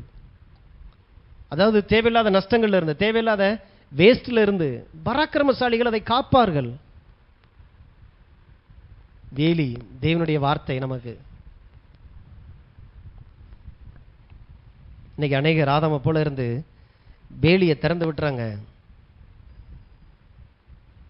தேவன் தான் நம்முடைய வேலியாகவே இருக்கிறார். அதனால தான் தாவீது சொல்லும்போது நீரே என் அடைக்கலம், நீரே என் கோட்டை, நீரே என் அரண் எல்லாம் சொல்லும் பொழுது என்ன அர்த்தம்? ஆண்டவரே நீர் தான் எனக்கு பாதுகாப்பாக இருக்கிறீர். நான் வனாந்தரத்தில் சுற்றி திரிகிறேன், டயர்டாகி நான் எங்கேயோ ஒரு இடத்துல காட்டில் நான் படுத்து தெரிஞ்சுக்கிட்டு இருக்கிறேன். என் சத்துரு என்னை பார்க்க முடியாதபடி நீரே எனக்கு உயர்ந்த அடைக்கலமாக கோட்டையாக இருக்கிறீர். எட்டி எட்டி பார்த்தாலும் உங்கள் வீட்டுக்குள்ளே என்ன நடக்குன்னே தெரியக்கூடாது. சத்துருக்கு அவ்வளோ பெரிய கோட்டையாக தேவன் இருக்கிற. நீங்கள் பேசுகிற சத்தம் வெளியில் வராது. அப்படி ஒரு கோட்டை. அதை முதல்ல விசுவாசிங்க, அதுக்கப்புறம் பேசுகிறத பார்க்கலாம். முதல்ல இதை பேசுங்க. கர்த்தர் எனக்கு கோட்டையாய் அடைக்கலமாய் உயர்ந்த பட்டணமாய் இருக்கிறார். அவர் தான் என் வாழ்க்கையில் உயர்ந்த மதிலாய் நிற்கிறார். அப்போ நாங்கள் இடம் கொடுக்கலை அப்படிங்கிறத தெரிந்து கொள்வதற்கு தான் தேவன் இவ்வளோ பெரிய புஸ்தகத்தை எழுதி கொடுத்திருக்கிறார். நல்லவர்களாக இருந்தால் போதாது, வேதத்தை குறித்ததான அறிவு ரொம்ப ரொம்ப அவசியம். அறிவில்லை அப்படின்னா நிச்சயம் அந்த இடத்துல சங்காரம் உண்டாகும். என் ஜனங்கள் அறியாமையினாலே சங்காரமாகிறார்கள். அவ பாவத்தின் மூலமாக, முரட்டாட்டத்தின் மூலமாக, தேவனுக்கு பிரியமில்லாத காரியத்தை செய்வதன் மூலமாக வேலியல் பிக்கப்படுது. செய்ய வைக்கிறதுக்கு எனக்குள்ள ஒரு ஆசையை கொடுக்கிறது. தப்பான நட்பு, தப்பான பார்வை, தப்பான எதையோ ஒன்று நான் கேட்டுக்கிட்டு இருக்கிறேன். தேவனுடைய அன்பை என்னை விட்டு விளக்க, அவரை சந்தேகப்படக்கூடிய வார்த்தைகளை தொடர்ந்து கேட்குறேன். அப்படி சில வார்த்தைகள் தேனை தடவிட்டு உள்ள வருது. நான் விரும்புகிறது அப்படி வார்த்தையிலிருந்தே கொண்டு வரோம். இன்னைக்கு விசுவாசிகளுடைய டெம்டேஷன் தேவனுடைய வார்த்தை தான். அப்போ ஏதோ ஒரு தப்பான ஒரு வார்த்தையை அல்லது சரியான வார்த்தையை தப்பாக காட்டி உங்களுக்கு முன்னால் கொண்டு வந்த உடனே, ஆமாம்ல கடவுளுடைய வார்த்தை தானே, இவர் சொல்கிறதும் சரியாக தானே இருக்குது, கர்த்தர் கொடுத்தார், கர்த்தர் எடுத்தார், கர்த்தருடைய நாமத்திற்கு ஸ்தோத்திரம், ஏன்னா கடைசியில் ஸ்தோத்திரம்னு வந்திருக்கு. அப்போ கட்டாயம் இது கடவுளுடைய காரியமாக தான் இருக்கும்.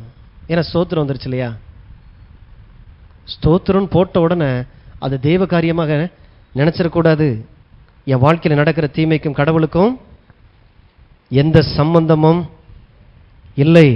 அப்போ வேதத்தில் எடுத்து வாசிக்கும் போது மற்றவர் செய்கிற, நமக்கு விரோதமாய் செய்கிற அந்த குற்றங்களை நான் மன்னிக்கலை அப்படின்னா அதுவும் பிசாசுக்கு நான் இடம் கொடுக்குறேன்.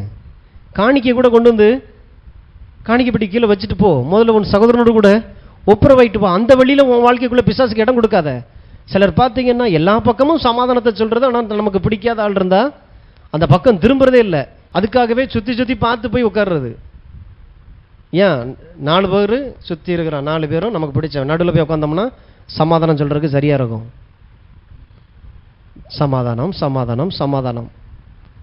ஆனால் இருதயத்தில் சமாதானத்தை காணோம். ஏன்னா சம்மந்தப்பட்ட ஆள் உள்ளே வந்துட்டான், பார்த்தாலே இங்கே போயிடுது சமாதானம். அப்படி இருக்கக்கூடாது. ஆண்டவர் சொல்லியிருக்காரோ நான் செய்கிறேன், மன்னிக்க சொல்கிறாரா மன்னிக்கிறேன். எவ்வளோ பெரிய தவறுகளாக இருக்கட்டும், அவர் உங்களுக்கு விரோதமாக செய்த தவறை பாருங்கள், நீங்கள் கடவுளுக்கு விரோதமாக செஞ்சிருக்கிற தவறு ரொம்ப ரொம்ப பெரிதாக இருக்கிறது. தேவன் தமது அன்பினாலே, இரக்கத்தினாலே, இரத்தத்தினாலே அதை கழுவி இன்னைக்கு உங்களை தன் பிள்ளையாக ஏற்றிருக்கிறார். அவர் சொல்லுகிறார், மன்னி, உன் சத்துருவை கூட நேசிக்க பழகு. உனக்கு விரோதமாக யாராவது ஏதாவது செஞ்சாங்கன்னா மன்னிக்க பழகு. நீ விடுதலையாவ, அவன் விடுதலையாகிறது ரெண்டாவது, நீ விடுதலையாவ. ஆவிக்குரிய மண்டலத்தில் விசுவாசம் நேர்மறையான எண்ணத்தினுடைய சக்தியை நமக்குள்ள கொண்டு வருது பாருங்க. மிகப்பெரிய ஆற்றலுடையது. எல்லாம் கைமீறி போயிடுச்சு, எல்லாமே எல்லையை தாண்டி போயிடுச்சு, எல்லாமே அழிவுக்குள்ளே போனாலும் நான் இப்போவும் நான் உயிரோடு கூட இருக்கிறேன். நான் ஒன்னே ஒன்று என்கிட்ட இருக்குது, என்னென்னா விசுவாசம்னு ஒன்று இருக்கும். அந்த விசுவாசத்தில் கொண்டு இழந்து போன எல்லாவற்றையும் என்னால் 2 மடங்காக கொண்டு வந்துட முடியுங்கிறது தான் வேத புத்தகத்தில் யோபுவும் ஆண்டவர் எழுதி வச்சிருக்கிறார். நாம் முழுசாக படிச்சிருவோம்னு சொல்லி தான் ஆண்டவர் எழுதி கொடுத்தாரே ஒழிய, ஒரு அதிகாரத்தை 2 அதிகாரத்தை வாசிச்சுட்டு யோபு போல தான் நானும், யோபு போல தான் எனக்கு ஓத்திரம் வந்திருக்கு, யோபு போல தான் எனக்கு துன்பம் வந்திருக்குன்னு சொல்கிறதில்ல. சத்துருவினால் வரப்பட்ட, சத்துருவுக்கு இடம் கொடுத்த ஒரு மனிதன் யோபு. அப்போ விசுவாசம் என் வாழ்க்கையில் நான் எதை விரும்புகிறேனோ அதை என்னிடத்தில் கொண்டு வர வைக்கக்கூடிய சக்தியாக இருக்கிறது. அதனால தான் மார்க் 11:23-24 போட்டிருக்குது. நீங்கள் வாசிங்க, மார்க் 11:24. மார்க் 11:24. ஆதலால் நீங்கள் ஜெபம் பண்ணும்போது எவைகளை கேட்டுக்கொள்வீர்களோ அவைகளை பெற்றுக்கொள்வோம் என்று விசுவாசியுங்கள், அப்பொழுது அவைகள் உங்களுக்கு உண்டாகும் என்று சொல்லுகிறேன். நீங்கள் ஜெபம் பண்ணும்போது எவைகளை விரும்பி கேட்டுக்கொள்வீர்களோ, அப்படி வந்திருக்கு மூல மொழிபெயர்ப்பில், எவைகளை நீங்கள் விரும்புகிறீர்களோ அதை நீங்கள் கேட்பீங்க, அந்த விரும்பி கேட்பதை நீங்கள் பெற்றுக்கொள்வீர்கள் என்று விசுவாசியுங்கள், அப்பொழுது அவைகள் உங்களுக்கு உண்டாகும். விசுவாசம் அவ்வளோ பெரிய ஆற்றலுடைய. என்கிட்ட இப்போ இல்லை, இல்லாத ஒன்றை கொண்டு வர வச்சிடலாம். ஏன்னா ஆவிக்குரிய மண்டலத்தில் அது இருக்குது. அதை நான் வார்த்தையில் நான் பார்க்குறேன், திரும்ப திரும்ப நான் பார்க்க எனக்குள்ள விசுவாசம் வளர ஆரம்பிக்குது. அந்த காரியம் எனக்கு நிஜமாய் மாற ஆரம்பிக்குது. அதையே குறித்து பேசுகிறேன், அதையே குறித்து சிந்திக்கிறேன், அதையே என் வாழ்க்கையாய் அந்த விருப்பமாக மாற ஆரம்பிக்குது. ஜெபத்தில் நான் போய் கேட்குறேன், கேட்கும்போது அதை நான் பெற்றுக்கொள்கிறவனாக இருக்கிறேன். அப்போ விசுவாசம் நம்ம தேடுகிறது, உலகத்தார் வாஞ்சிக்கிறது, நாடுகிறத தேவன் நமக்காக வைத்திருக்கிறாருங்கிறத அறிந்து நாம் பெற்றுக்கொள்ள எனக்கு உதவி செய்யுது. அவன் கஷ்டப்பட்டு உன்னை தேடுறத நான் விசுவாசித்து பெற்றுக்கொள்ள முடியும். விசுவாசம் உங்கள் வாழ்க்கையினுடைய நேரங்களை மிச்சப்படுத்தும், உங்கள் ஆற்றலை மிச்சப்படுத்தும், உங்கள் பணம் மிச்சமாகும். முதல்ல விசுவாசிக்கிறது ரொம்ப ரொம்ப அவசியம். நான் விசுவாசியாக இருந்துட்டு விசுவாசம்னா என்னென்னு தெரியாமல் இருந்தால் என்ன செய்யறது? அதே போல தான் பயம். நான் விரும்பாததை என்னிடத்துல கொண்டு வரும். எப்படி? ஐயோ எனக்கு இது நடந்துடக்கூடாதுங்க, இப்படிலாம் நடந்துடக்கூடாதுங்கன்னு சொல்றதே உங்களுக்குள்ள நடக்க வச்சிரும். ஏன்னா ரெண்டும் ஒரே ஃபோர்ஸில் தான் வேலை செஞ்சிட்டு இருக்கு. இங்கே நான் உன்னை விரும்புகிறேன், எனக்கு கிடைக்குது. அங்கே நான் விரும்பாததை நான் பேசிக்கிட்டே இருக்கிறேன், நினச்சிக்கிட்டே இருக்கிறேன், அது என் வாழ்க்கையில் வந்துடும். பயம் அதுக்கும் ஆவிக்குரிய உலகத்துக்கும் தொடர்பு இருக்குது. விசுவாசத்துக்கும் ஆவிக்குரிய உலகத்துக்கும் எவ்வளோ தொடர்பு இருக்குதோ, ஆண்டவர் ஆவிக்குரிய மன்றத்தில் பிரமாணங்களை வச்சிருக்கிறார். ஆளை பார்த்து, சைஸை பார்த்து, கலரை பார்த்து ஆண்டவர் எதையும் செய்கிறதில்ல. கண்ணீரை பார்த்து செய்கிறதில்ல. நான் கெஞ்சிற ஆண்டவரே, மன்றாடுற ஆண்டவரே, நான் அழுது வடிகிற ஆண்டவரேன்னு சொல்லி என்னதான் நீங்கள் அழுது நீங்கள் தவிச்சாலும் உலகத்தில் இருக்கிற தகப்பன் வேணா உங்கள் அழுகையை பார்த்து பிடிக்காட்டாலும் செஞ்சிடலாம். ஆனால் தேவன் நான் மாறாதவர், கர்த்தர் நான் மாறாதவர். அர்த்தம் என்ன? வந்து கற்றுக்கொள். எப்படியாவது ஆண்டவர் நீ ஆசீர்வதிச்சுருவார், எப்படியாவது ஆண்டவர் இன்னைக்கு நிறைய பேருக்கு அப்படி ஒரு தைரியம். எப்படியாவது ஆண்டவர் ஆசீர்வதிச்சுருவார்னா எதுக்கு இவ்வளோ பெரிய புத்தகம்? ஆண்டவர் எப்படியாவது ஆசீர்வதிச்சுருவாரே. உட்காந்து வாசிக்கின்றாரு. பிரமாணங்களை கற்றுக்கொள்ளுங்கள். ஆவிக்குரிய மண்டலம் எப்படி வேலை செய்யுது, பரலோகம் எப்படி இயங்கிக்கிட்டு இருக்குது, பரலோகத்தை நீங்கள் இங்கேயே பார்க்கலாம். அப்போ நான் எப்படியாவது நான் கடவுளால் ஆசீர்வதிக்கப்பட்டுருவேன். ஆண்டவராக பார்த்து ஏதாவது ஒன்று செஞ்சிருவார். பார்த்து செய்கிறதில்ல, நீங்கள் பார்த்து உங்கள் வாழ்க்கையை வாழ்ந்துடலான்றாரு. நானாக பார்த்து கொடுக்கறது வேறப்பா. நீயா உனக்கு விரும்பி ஒரு காரியத்தை அதுக்காக தீர்மானித்து அதுக்கான வார்த்தைகளை எடுத்து அறிக்கை செஞ்சு அதையே உன் இருதயத்தில் வச்சு திரும்ப திரும்ப அதை தியானித்து உன் வாழ்க்கையை மாற்றிக்கொள்ளலாம். தரமான ஒரு வாழ்க்கை அந்த பூமியில் உன்னால் வாழ முடியும். அப்படி நான் வாழ்ந்துட விடாதபடி, என்னை என் விசுவாசத்துக்குள்ளே கொண்டு போயிடாதபடி, தேவனுடைய காரியங்களை சந்தேகப்பட வைக்கிறதுக்குத்தான் ஓத்திரமும் துன்பங்களும் அந்த பூமியில் அனுப்பப்படுது. ஆகையினால தான் தேவன் சபையை வச்சிருக்கிறார், பிரசங்கத்தை வச்சிருக்கிறார், அபிஷேகம் பண்ணப்பட்ட ஊழியரை வச்சு அதை விலைக்கு சொல்லவும் வைக்கிறார், அதை கேட்க வைக்கிறார். இதெல்லாம் எதுக்கு? கேட்கும் போது உனக்குள்ள ஒரு அறிவு வரும். வேதத்தை குறித்து அந்த பிரமாணங்களை நீ கற்றுக்கொள்ளும் போது அதன்படி நீ செய்ய ஆரம்பிப்ப. நாளுக்கு நாள் நீ வெற்றியின் மீது வெற்றி, ஜெயத்தின் மீது ஜெயம் எடுக்க முடியும். அதை வச்சு இந்த பூமியில் தேவன் ஒருவர் இருக்கிறாருங்கிறத ஜனம் கண்டுகொள்ளும். இதுதான் கடவுள் வச்சிருக்கார். அதுக்கு தான் இவ்வளவு பெரிய புத்தகத்தை ஆண்டவர் எழுதி கையில் கொடுத்திருக்கிறார். ஆண்டவர் எப்படியாவது என்னை ஆசீர்வதிச்சார். நான் ஜெபிக்கிறேன், நான் மன்றாடுறேன், நான் கெஞ்சுறேன், என் கஷ்டத்தை பார்த்து, என் ஓத்திரத்தை பார்த்து ஆண்டவராக செஞ்சுறேன். இன்னைக்கு உங்களை பார்க்க நிறைய பேர் கஷ்டப்பட்டுட்டு இருக்கிறான். உங்களை பார்க்க நிறைய பேர் ஓத்திரப்பட்டு இருக்கிறான். அழுகிறது டாப்பாக இருப்பாங்க, ஊன்னா அழுது வந்துடும். அப்போ அழுகையை பார்த்துலாம் ஆண்டவர் செய்கிறாருன்னா அப்போ எல்லாருக்கும் செஞ்சுருக்கணுமே, எல்லாரும் ரசிக்கப்பட்டிருக்கணுமே. கஷ்டப்படுறவங்களாம் ஆண்டவர் செஞ்சிருவார், எப்படியாவது காப்பாற்றிடுவார்னா நேரம் காக்கப்பட்டிருக்கணுமே. எப்படியாவதுலாம் இல்லை, அறிவுபூர்வமாக உட்காரணும், கற்றுக்கொள்ளணும். வேதம்னு ஒன்று இருக்குது, சொல்லிக் கொடுக்குற இடம்னு ஒன்று, சபைன்னு ஒன்று வச்சிருக்கிறார். நான் போய் என்னை நான் தாழ்த்தி அடக்கி உட்காந்து நான் கற்றுக்கொள்ளும் போது அந்த இடத்துல என் வாழ்க்கையில் தேவன் விரும்புகிற ஒரு வளர்ச்சி, உயர்வு இங்கே உண்டாகும். அப்போ ஆவிக்குரிய மண்டலத்தினுடைய விதிகள் சரியாக பயன்படுத்தப்படணும். பயம் அப்படிங்கிறது நெகட்டிவ் ஃபோர்ஸ். பாருங்க, நம்ம எதிர்மறையான காரியங்களுக்குள்ளாக நம்மளை தள்ளிரும். விசுவாசம் தேவனுடைய வார்த்தையினால் வருகிற. தேவ வார்த்தை கேட்க கேட்க கேட்க எனக்குள்ள விசுவாசம் வர்றது மாத்திரமில்லை, அதில் நான் பெருக ஆரம்பிக்கிறேன். அப்போ அதே போல தான் பயம் பிசாசின் வார்த்தையை நான் கேட்பதனால எனக்குள்ள வருது. எப்படி பிசாசினுடைய வார்த்தைகள் அனுப்பப்படுது? நமக்கு நெருங்கின ஆளாக இருக்கும், நெருங்கின நண்பர்கள், நெருங்கின உறவினர்கள், நெருங்கின சில ஜனங்கள், அவங்க சொன்னால் நம்மளால் தட்ட முடியாது. அப்படிப்பட்ட ஆட்கள் வந்து எதையாவது ஒன்று சொல்லிட்டு போகிறது.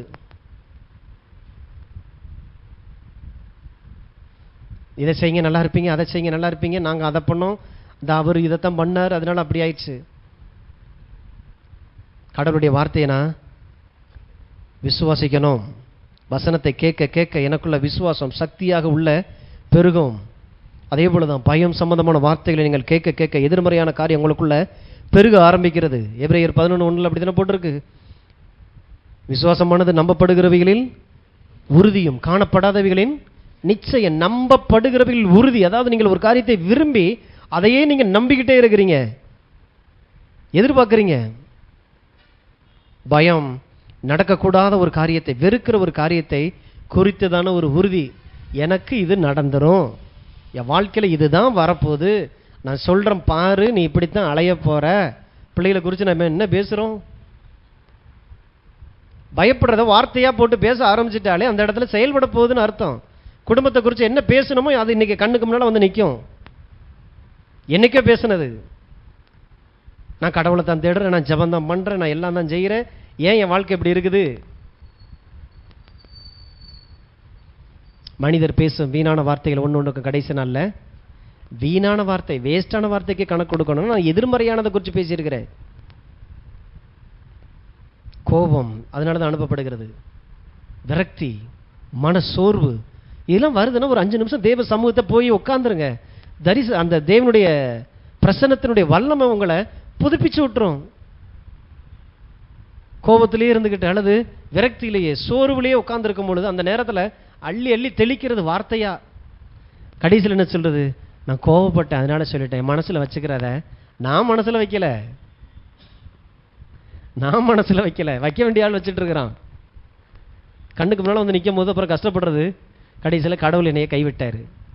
யோபு போல ஆண்டவர் என்னைய புடம் போடுறாரு, சோதிக்கிறாரு. யோபு 1ஆம் அதிகாரம் 4ஆம் வசனம். அவன் குமாரர் அவனவன் தன் நாளிலே தன் வீட்டிலே விருந்து செய்து தன் 3 சகோதரிகள் தங்களோட போஜனம் பண்ணும்படி அழைப்பார்கள்.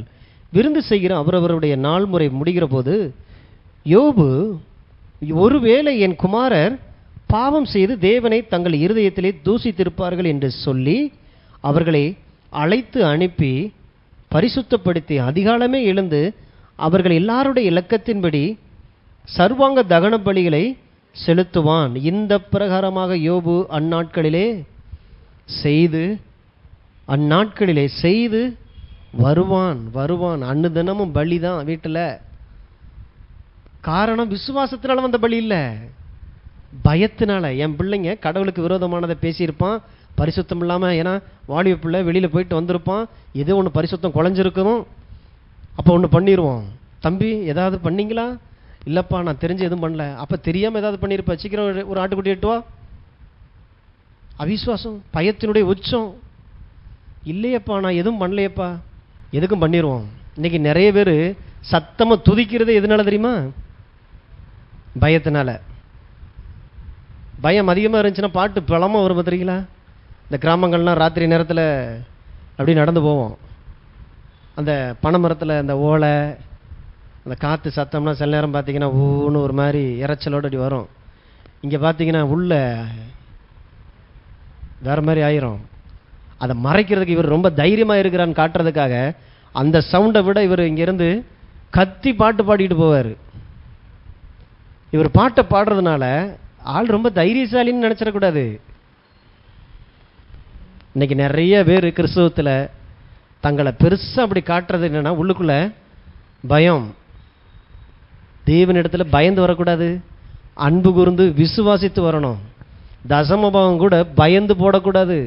என்ன இங்கே இருந்துக்கிட்டே அப்படி சொல்லிட்டாங்க, நீங்கள் போடலைன்னா ஆஸ்பத்திரிக்கு கொடுத்துருவீங்க, நீங்கள் போடலைன்னா ஆண்டவர் உங்களை வண்டியிலேருந்து தள்ளி விட்டுருவார், தசமம் காணிக்க போடலை அப்படின்னா உங்களுக்கு ஏதாவது நடந்துடும், கவனம்னு இவனும் இங்கே கவனம்னு வந்து உள்ள பயமாகி பயத்திலே போய் கீழே விழுந்துடுறது. டப்புன்னு பார்த்தீங்கன்னா ஆவியானவர் என்னை தண்டிச்சிட்டார், கடவுள் என்னைய தண்டிச்சிட்டார், உணர்த்திட்டார். என்ன வண்டியிலேருந்து தள்ளி விட்டு காலை முறிச்சா? அவர் தரமானவருங்க, உங்கள் தரத்துக்கு அவரை இறக்கிறாதீங்க. நாம் ஆராதிக்கிற தேவன் அவர் எப்பயுமே அவ்வளோ தரத்திலேயே வச்சு பார்க்க பழகுங்க. கர்த்தர் உன்னதங்களிலே உயரமும் உன்னதமுமான அந்த சிங்காசனத்தில் இருக்கிறார். உங்கள் புத்தி தேவனுடைய சிங்காசனத்துக்கு நேராக ஏறட்டும், நம்ம தரத்துக்கு இறக்கக்கூடாது. அதனால தான் அந்த மாதிரி செய்தியெல்லாம் கேட்டிங்கன்னா தள்ளி விட்டுறணும். அதுக்கு தான் அந்த ஆப்ஷன்லாம் வச்சுருக்குறாங்க, தெரியுதா? எதுக்கு? வகை வகையாக பார்க்குறதுக்கா? இந்த ஆப்ஷன் முந்திலாம் பார்த்தீங்கன்னா ரிமோட்டை தேடணும். முந்திலாம் பார்த்தீங்கன்னா இந்த டிவி பெட்டிக்குள்ளே எந்திரிச்சு போய் சொடக்குன்னு அப்படி திருக்கணும். அதுக்கு சோம்பேறித்தனம் பட்டுக்கிட்டே சரி கொஞ்ச நேரம் பார்த்துட்டு போகணும் உட்கார்றது. அப்புறம் ரிமோட் வந்துச்சு. இப்போ பார்த்தீங்கன்னா தள்ளிருங்கன்றேன். கடவுளை, என் தகப்பனை பற்றி எங்கேயோ ஒரு இடத்துல தவறான அறிவு வருதுன்னா அவர் எவ்வளோ பெரிய சொக்கா போட்டிருக்கணும், எவ்வளோ பெரிய அவர் இடத்துல இருந்து அவர் பேசினாலும் எனக்குரியவர் அல்ல, தள்ளிடணும். அது எனக்குரிய செய்தி இல்லை, என் செல்லிலே இருக்கக்கூடாது. அவர் உயரமும் உன்னதமான சிங்காசனத்தில் வீற்றிருக்கிறார். அவர் தரத்துக்கு ஏறிப்போங்க. அதுக்கு தான் தேவன் வார்த்தையை கொடுக்கிறார். அதுக்கு தான் சபை. அப்படிப்பட்ட வார்த்தைகளை பிரசங்கிக்கணும். அதுக்கு தான் ஊழியங்கள். உங்களை அவரண்டையில் கொண்டு போகணும், அவரை உங்களுக்குள்ள கொண்டு வரக்கூடாது. ஏன்னா நான் இருக்கிறதே குப்பையும் தூசியில உட்காந்துருக்கிறேன். ஏன் தரத்துக்கு அவரை இறக்கக்கூடாது. ஆண்டவரை எண்ணங்கள் புதிதாகட்டும் உடைய வார்த்தையினால். பார்த்தீங்கன்னா பயத்தினால ஆவிக்குரிய வாழ்க்கையை வாழ்றார். அப்ப தேவனுடைய வார்த்தையினால் பிழைப்பு உண்டாகுது, பிசாசனுடைய வார்த்தையினால் அழிவு உண்டாகுது. அப்ப மார்க் 11:23 போட்டிருக்குது, ஒரு மலையை பார்த்து நீ பேசி சமுத்திரத்தில் கூட கொண்டு போய் அதை தள்ளிடலாம் விசுவாசத்தில். ஆனால் மலையை பற்றி பேசி பேசி மலையை இன்னும் பெருசாக்க உன்னால முடியும். அதே பிரமாணம் தான். விசுவாசத்தில் ஆப்ரேட் பண்ணீங்கன்னா மழை ஒன்றுமில்லாமல் போயிடும். பயத்தில் ஆப்ரேட் பண்ணுறீங்க அப்படின்னா நிச்சயமாக சாதாரண ஒரு கல் நிறைய கல்லாக சேர்ந்து சேர்ந்து இப்போ மழையாக உன் வாழ்க்கையில் வளர்ந்து நிற்கும். அதனால தான் பயத்தை குறித்து பேசாதீங்க, தேவனுடைய வார்த்தை விசுவாசத்தை குறித்து பேசி பழகுங்க. யோபு 3:25, நான் பயந்த காரியம் எனக்கு நேரிட்டது, நான் அஞ்சினது எனக்கு வந்தது.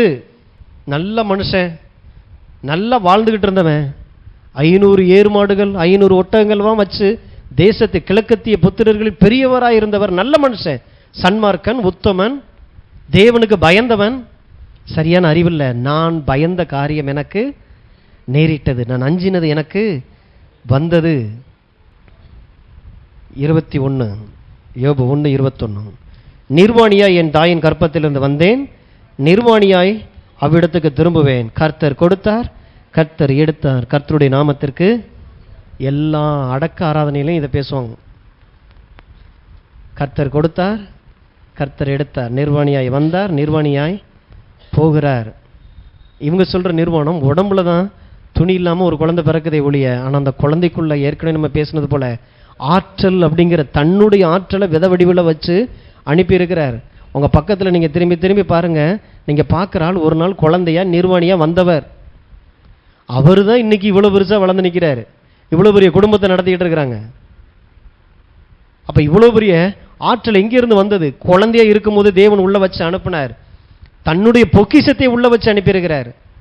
இவங்க சொல்கிற நிர்வாணம் வெறும் ட்ரெஸ் இல்லாமல் தான் வருது. இதைத்தான் பேசி பேசி பார்த்தீங்கன்னா கர்த்தர் கொடுத்தார், கர்த்தர் எடுத்தார், கர்த்தருடைய நாமத்துக்கு ஸ்தோத்திரம். சாவுல கூட இதைத்தான் பேசிக்கிட்டே இருப்பாங்க, வாழும்போது இதையே பேசிடுறது. இப்போ யோபு சொன்னதை ஆவியானவர் எழுதி வச்சுட்டார். எழுதி இருக்கிறதுனால அது சத்தியமா? வார்த்தைக்குள்ள இருக்கிற சத்தியத்தை கண்டுபிடிக்கணும். அப்ப சத்தியம் என்ன? கர்த்தர் எடுக்கிறவர் அல்ல, அவர் தனிப்பட்ட வாழ்க்கையில் அவர் அனுபவிச்சதை எழுதி வச்சிருக்கிறார், அவர் பேசியிருக்கிறார். ஆனால் பேசுனது சரியானங்கிறத பார்க்கணும். அதுக்கு தான் பகுத்து அறியணும். ஒரு காரியத்தை ஒருத்தங்க ஒரு காரியத்தை குறித்து சொல்கிறாங்கன்னா எதனால இதை சொல்கிறாங்க? ஒருத்தரை பற்றி தப்பாக பேசுகிறாங்கன்னா அவங்களுக்கும் ஏதோ ஒரு தப்பான ஏதோ ஒரு மிஸ் அண்டர்ஸ்டாண்டிங்கில் இருக்கலாம். ஆனால் நம்மள்கிட்ட வந்து அதை சொல்லும் பொழுது பகுத்து பார்க்கணும். அக்கா சொல்லிட்டாங்க, ஐயா சொல்லிட்டாரு, அதனால கண்ணை மூடிக்கிட்டு அதே போல் எழுந்து போய் அப்படி இந்தா வர்றேன்னு சொல்லி போய் வரைஞ்சு கட்டிடக்கூடாது. பகுத்து பார்க்கணும். நிறைய உறவுகளை காத்துக்கொள்ளலாம். ஏன் சில காரியங்கள் தப்பே பண்ணியிருந்தாலும் எதனால பண்ணிடுறேன்? ஏதோ ஒரு பலவீனம், ஏதோ ஒரு இயலாமையில் பண்ணியிருக்கிறாங்க. ஆண்டவரே உங்களை ஆசிரியர் பொறுமையாக இருந்து பாருங்கள், அவங்களே வந்து உங்கள்கிட்ட மன்னிப்பு கேட்பாங்க. பகுத்து பார்க்கறதுனுடைய ஆசீர்வாதம். தேவனுடைய வார்த்தைக்கு அதை அதிகமாக செலவு செய்யணும். வேதத்தில் சொல்லப்பட்டிருக்கிறது, நீங்கள் வச்சிருக்கிற அதே வார்த்தையில் தான் இதுவும் சொல்லப்படுது. கர்த்தர் கொடுத்தார், கர்த்தர் எடுத்தார், கர்த்தருடைய நாமத்திற்கு ஸ்தோத்திரம். இது நிஜமா? எழுதப்பட்டிருக்கு நிஜம். ஆனால் அது சத்தியமா? அதுதான் கடவுளா? நான் ஆராதிக்கிற தகப்பன் அப்படிப்பட்டவரா? இந்த அறிவு தான் உங்களை தேவனுடைய எல்லா நன்மைகளையும் ஈர்க்க வரைக்கும். அப்ப இறுதியில் அவரே சொல்றாரு. அதனால தான் யோபுவை கடைசி வரைக்கும் வாசிச்சுட்டு ஒரு முடிவுக்கு வாங்க. நான் என் புத்திக்கு எட்டாத காரியங்களை அழைப்பிட்டேன், என் வாய் தவறி பேசிட்டேன், என் வாயை நான் மூடிக்கொள்ளுகிறேன் ஆண்டவரே. என் புத்திக்கு எட்டாத காரியங்கள், அப்ப நான் உளறிட்டேன்றாரு. அந்த உளறல் தான் இன்னைக்கு தங்க வார்த்தையமா மாறி நிற்குது. அப்ப அவர் உளர்னது கர்த்தர் கொடுத்தார், கர்த்தர் எடுத்தார், கர்த்தருடைய நாமத்துக்கு ஸ்தோத்திரம்னு நான் உளறிட்டேன் ஆண்டவரேன்னு அவரே மன்னிப்பு கேட்டு அவர் ரெட்டத்தனையும் ஆசீர்வதிக்கிட்டு அவர் நல்லா போயிட்டாரு. இன்னைக்கு பிறக்கிற குழந்தைகள்லாம் வாளோடவே பிறக்குது எல்லா குழந்தை. ஏன்னா மனுஷன் குரங்குல இருந்து வந்திருக்கிறான், வாளோடவே பிறக்குதுன்னு நான் நம்பிக்கிட்டு இருக்கிறேன். யாராவது முடிஞ்ச உடனே என்னை கூப்பிட்டு வந்து, இல்லை பாஸ்டர், எந்த பிள்ளையும் இப்போ வாளோட பிறக்கலை, எப்போவுமே பிள்ளைனாலே வாளோட பிறக்கலை, நீங்கள் தப்பாக சொல்லியிருக்கிறீங்க அப்படின்னா, ஆஹா சாரி அப்படி போயிடலாம். இல்லை அவர் சொல்லிட்டார் அதனால எல்லாமே அப்படித்தான். சொன்னது உண்மை, ஆனால் அது சத்தியமா? அந்த பகுத்து பார்க்கறது. பைபிளை பகுத்து பாருங்க. ஆண்டவர் எதையும் ஒளிச்சு மறைச்செல்லாம் எழுதலை. எல்லாம் யார் யார் என்னென்ன சொன்னாங்களோ அப்படி எழுதியிருக்கிறார், நம்முடைய பிரயோஜனத்திற்காக. அந்த இடத்துல நீ இருந்துராத, யோபு போல நீ இப்படி பேசிட்டு தெரிஞ்சிடாதேங்கிறதுக்கு தான் அதை எழுதி வச்சிருக்கிறார். நல்ல தேவன் நாம வளரும்படி, நாம பிரயோஜனப்படும்படி, உபதேசிக்கப்படும்படி ஆண்டவர் எழுதி வச்சிருக்க. பிரசங்கி 10:8 படுகுழியை வெட்டுகிறவன் அதிலே விழுவான், அடைப்பை பிடுங்குகிறவனை பாம்பு கடிக்கும். படுகுழியை வெட்டுனா அதில் விழுவானாம். அடைப்பை, அதாவது ஒருத்தன் வேலியை விளக்குறான், வேலியை பிரிக்கிறான், வேலியை பிச்சு எறிகிறான் அப்படின்னா பாம்பு கடிக்கும். அப்படின்னா சர்ப்பம் பிசாசனுடைய அடையாளம், பிசாசுக்கு பேசப்படுகிற வார்த்தைகள். அப்போ உங்கள் பாதுகாப்பின் வளையத்தை விட்டு வெளியில் வந்துடாதீங்க, அதனுடைய விளைவை அனுபவிக்கிற மாதிரி ஆயிரும். ஏன்னா யோபு வேலியை பிடுங்குவதனுடைய விளைவு என்ன ஆச்சு? யோபு 1:13 பின்பு ஒரு நாள் யோபுடைய குமாரரும் அவன் குமாரத்தைகளும் தங்கள் மூத்த சகோதரன் வீட்டிலே புசித்து திராட்சை ரசம் குடிக்கிற போது ஒரு ஆள் அவனிடத்திலே வந்து எருதுகள் உழுகிற போது கழுதைகள் அவைகளின் பக்கத்திலே மேய்ந்து கொண்டிருக்கையில் சபையர் அவர்கள் மேல் விழுந்து அவைகளை சாய்த்து கொண்டு போனார்கள், வேலையாட்களையும் பட்டய கருக்கினால் வெட்டி போட்டார்கள். நான் ஒருவன் மாத்திரம் தப்பி அதை உமக்கு அறிவிக்கும்படி வந்தேன் என்றான். இவன் இப்படி பேசிக் கொண்டிருக்கையில் வேறொருவன் வந்து வானத்திலிருந்து தேவனுடைய அக்கினி விழுந்து ஆடுகளையும் வேலையாட்களையும் சுட்டரித்து போட்டது. நான் ஒருவன் மாத்திரம் தப்பி அதை உமக்கு அறிவிக்கும்படி வந்தேன் என்றான். இப்படியே பார்த்தீங்கன்னா யோபு எல்லாத்தையும் இங்கே உள்ள இழந்துடுறாரு. இப்போ சொல்றாரு, இந்த அழிவு வந்ததை சொல்ற ஆள் யாரு? தேவன் வானத்திலிருந்து 16வது வசனம், வானத்திலிருந்து தேவனுடைய அக்கினி விழுந்து. சொல்றது வேற ஒரு வேலையால், ஒரு தீர்க்கதரிசி இல்லை, ஒரு வேலையால் சொல்றாரு. ஏன் அப்படின்னா வானத்திலிருந்து அது இடியோ மின்னலோ. இன்னைக்கு சத்துரு பார்த்தீங்கன்னா இயற்கையவே இன்னைக்கு பார்த்தீங்கன்னா கற்ப வேதனைப்படுகிறது. அவன் கையில் மாட்டிக்கிட்டு நம்ம கையில் கொடுக்கப்பட்டது. பூமி கற்ப வேதனைப்பட்டுக்கிட்டு இருக்குது.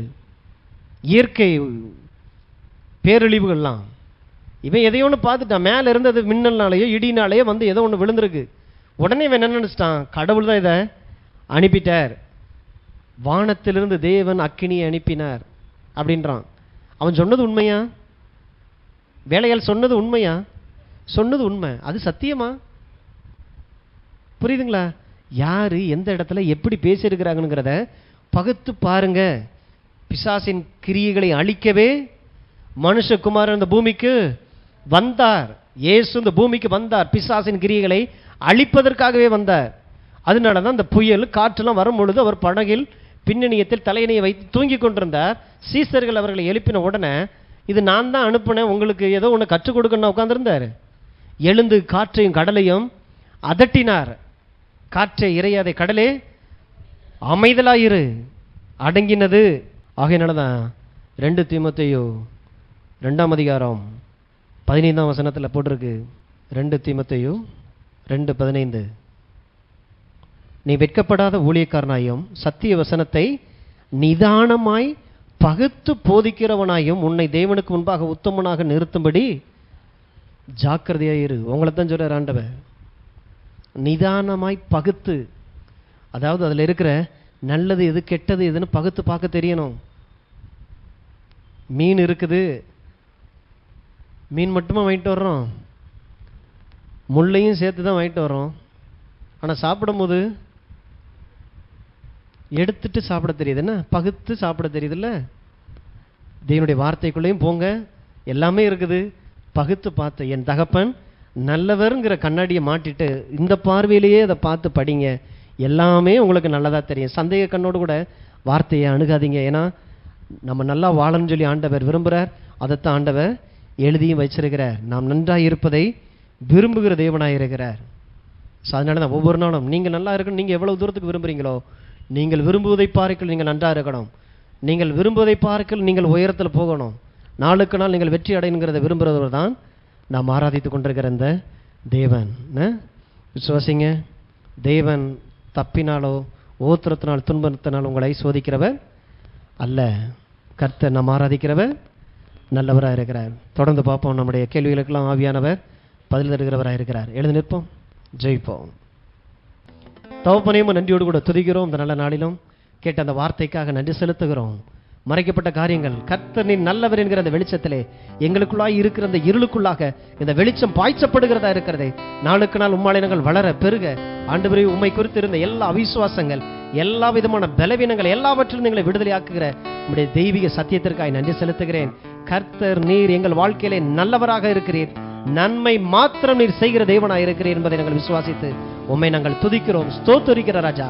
தீமை உம்மிடத்திலிருந்து வருவதல்ல, தீமை கொண்டு வருகிற சத்துரு ஆண்டவரை வெட்கப்பட்டு போகத்தக்கதா எதிர்த்து நிற்க பிசாசுக்கு இடம் கொடாது இருக்கக்கூடிய அந்த தெய்வீக ஞானம், கிருபை, ஆண்டவரை சத்தி தருகிற அறிவு ஒவ்வொரு நாளும் ஆண்டவர்களை நிரப்பும்படியாக நாங்கள் ஜெபிக்கிறோம். நீர் நல்லவர் என்பதை இன்னும் உம்மை உயர்த்தி காண்பிக்க ஆவியானவரை வேண்டிய வெளிச்சத்தை தருகிறீர். அதற்காக நன்றி. ஆசீர்வதிக்கிறேன். பெரிய காரியங்களை செய்யுங்க இயேசுவின் நாமத்தில் பிதாவே, ஆமென்.